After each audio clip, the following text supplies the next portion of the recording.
तरफ से जय माता दी। देखिए मेरे माँ का मंदिर बना हुआ, दर्शन करने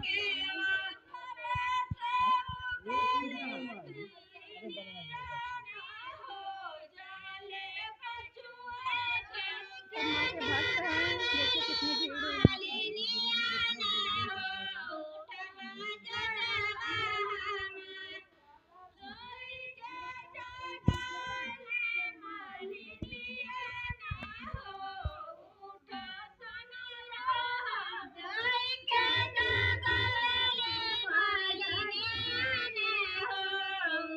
सब माँ के भक्त हैं, आप लोग देख सकते हैं कितने अच्छे हैं।